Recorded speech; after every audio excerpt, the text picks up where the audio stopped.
Section 4.9 is where we dive deeper into transformation. So we'll take the transformations that we previously learned about and enhance them a bit. But first, let's remind ourselves what transformations are. Transformations is an operation that moves or changes a figure to produce a new figure.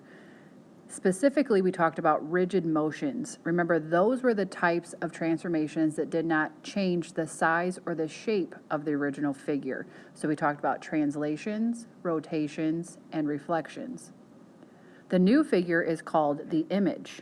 So the new figure is the image of the original. So if you take the original triangle ABC, it becomes, after some kind of transformation, the image triangle PQR. The order of the vertices in the transformation statement tells you that P is the image of A, Q is the image of B, and R is the image of C.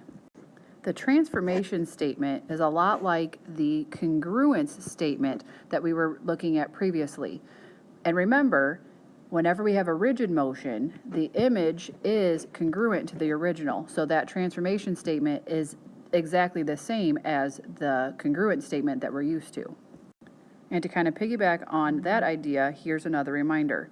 Congruent figures and transformations. Two figures are congruent if and only if one or more rigid motions can be used to move one figure onto the other. Now remember, rigid motions do not change the size or the shape of the original figure.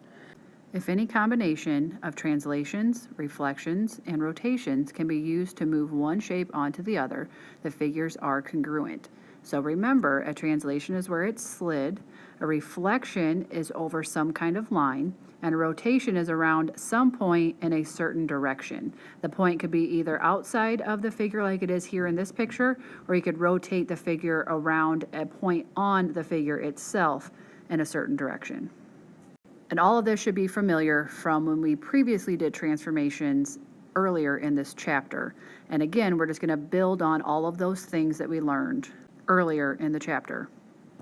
The first new thing in this section is about coordinate notation for a translation. We saw some of this kind of notation within our homework when we did our initial section over transformations.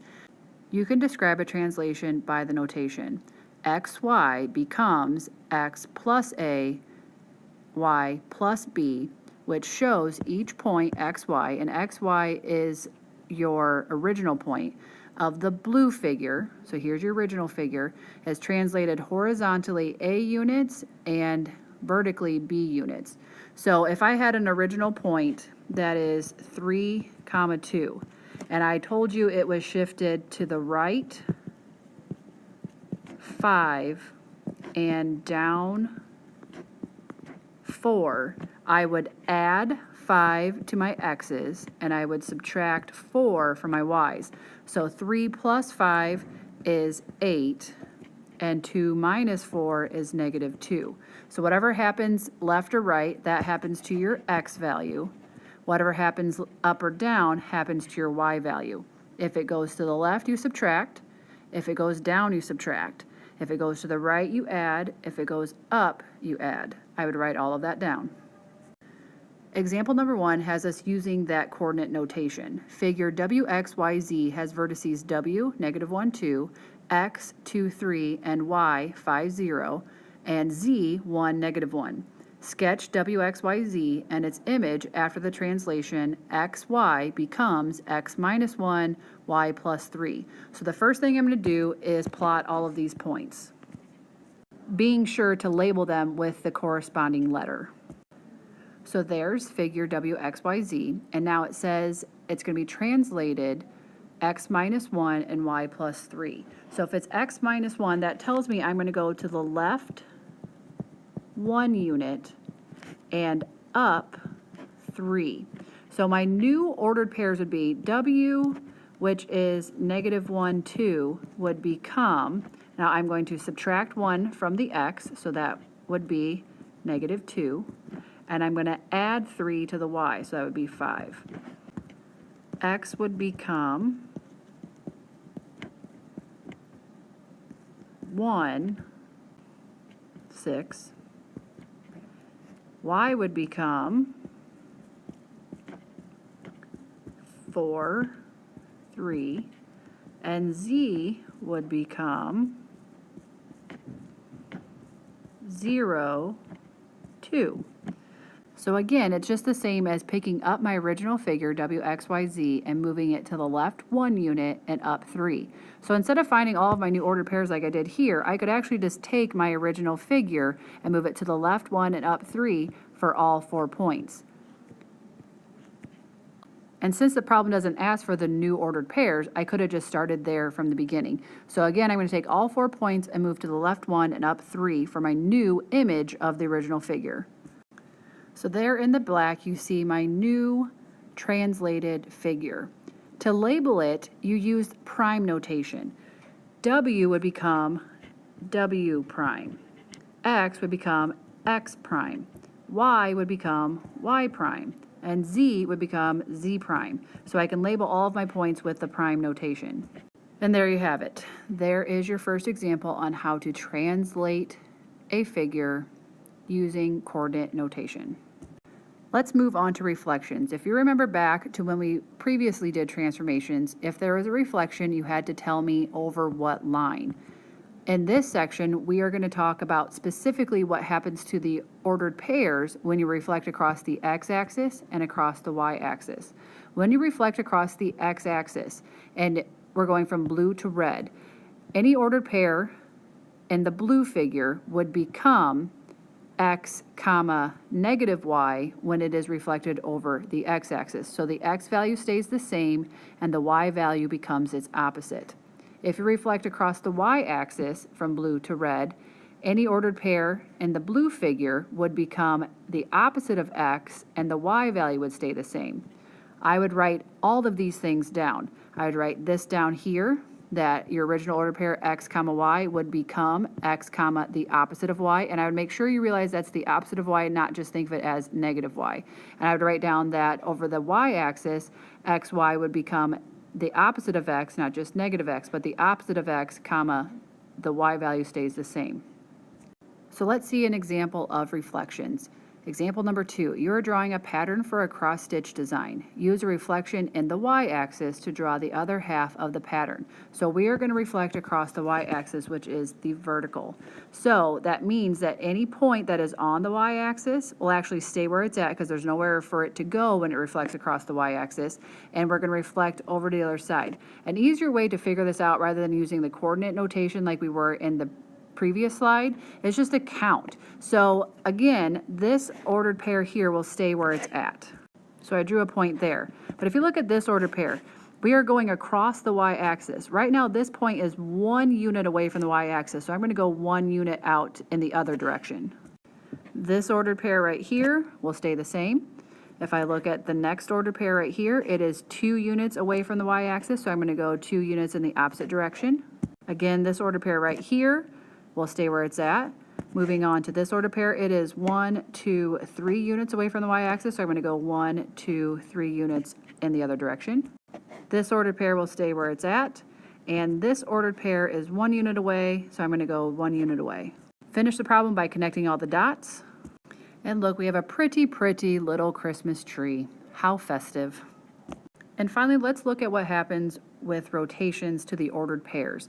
First thing I've given you is line AB, the blue one, that's being rotated 90 degrees clockwise. Let's look at what happens to the ordered pairs. Let's find the ordered pair for A and B, C and D, and look at the similarities and figure out what's happened to those ordered pairs.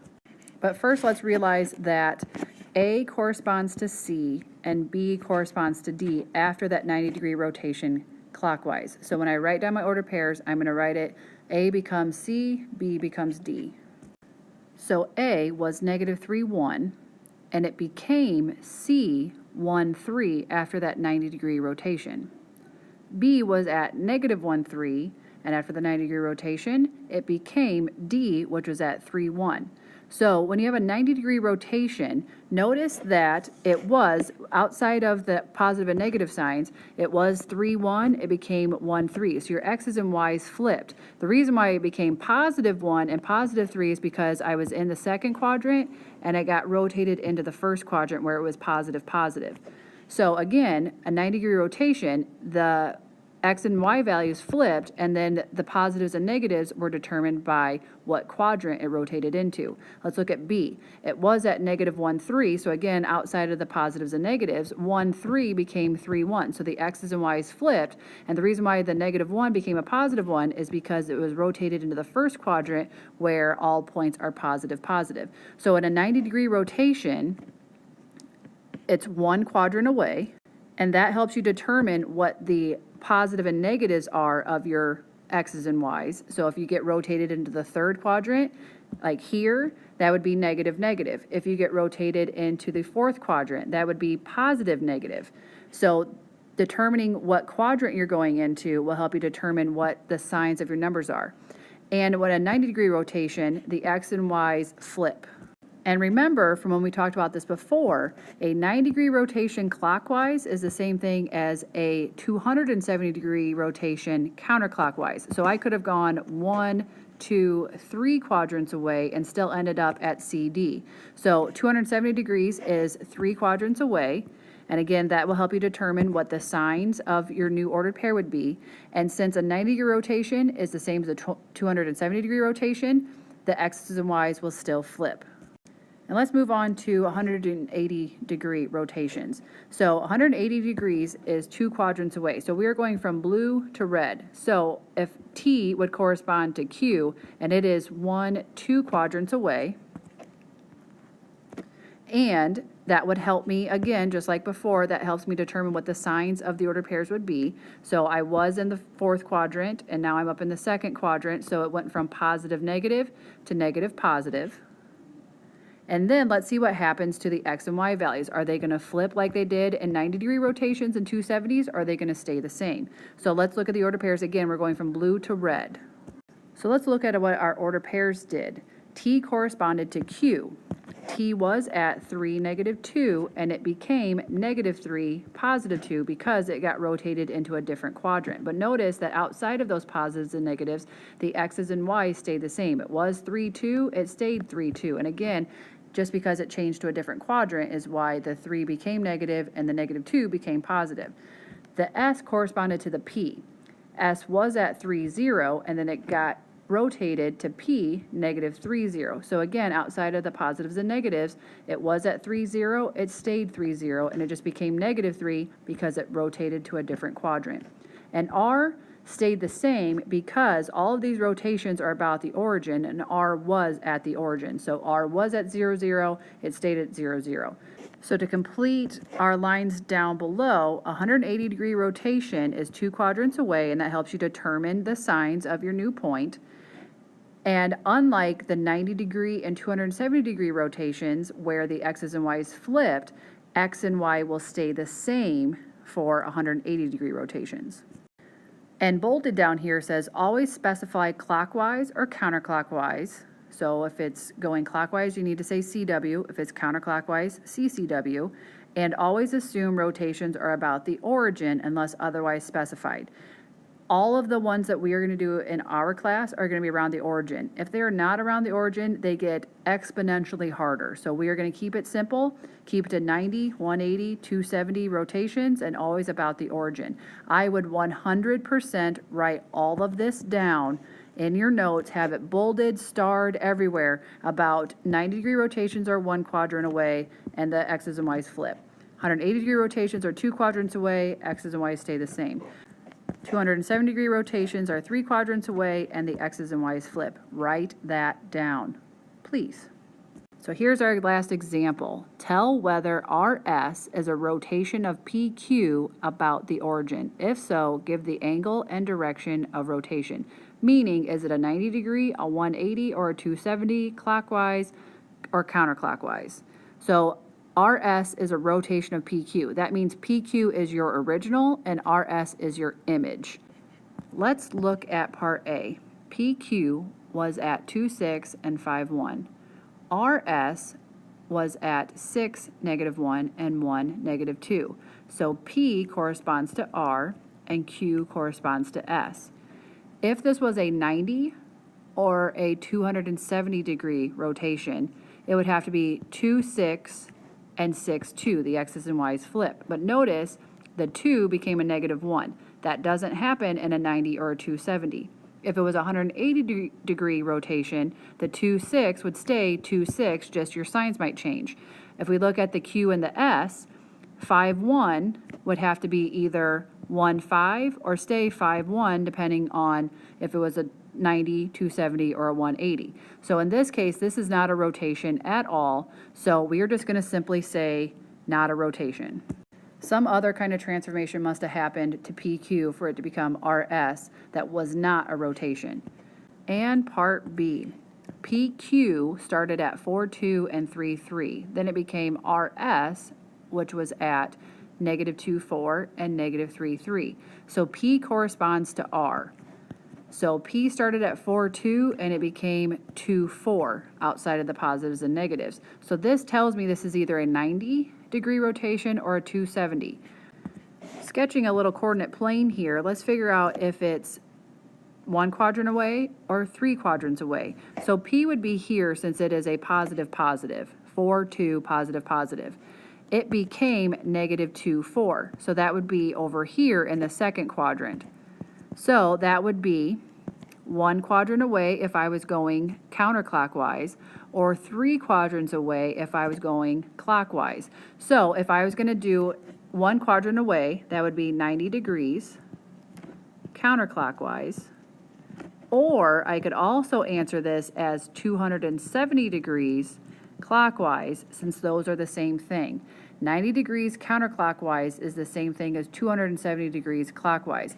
At the same time, 90 degrees clockwise would be the same as 270 degrees counterclockwise. So I would accept either of these as a correct answer. I know you might be thinking, why weren't we talking about the Q? Q was at 3-3 and it became -3-3. So it was really hard to tell whether or not the X's and Y's flipped around, to tell whether it was a 90 or a 180, since it was the same number. So we just went with the P and the R since those were two different numbers, and we were able to tell that the two numbers flipped from 4-2 to 2-4. So again, just figure out if the X's and Y's flipped around, and then just jot down a little coordinate plane to help you decide how many quadrants away it was, clockwise or counterclockwise. That's it for this section. We will for sure go over this and solidify a lot of these things in class before we move on. So make sure you jot down anything you don't understand so that we can cover it in class. And we'll see you then.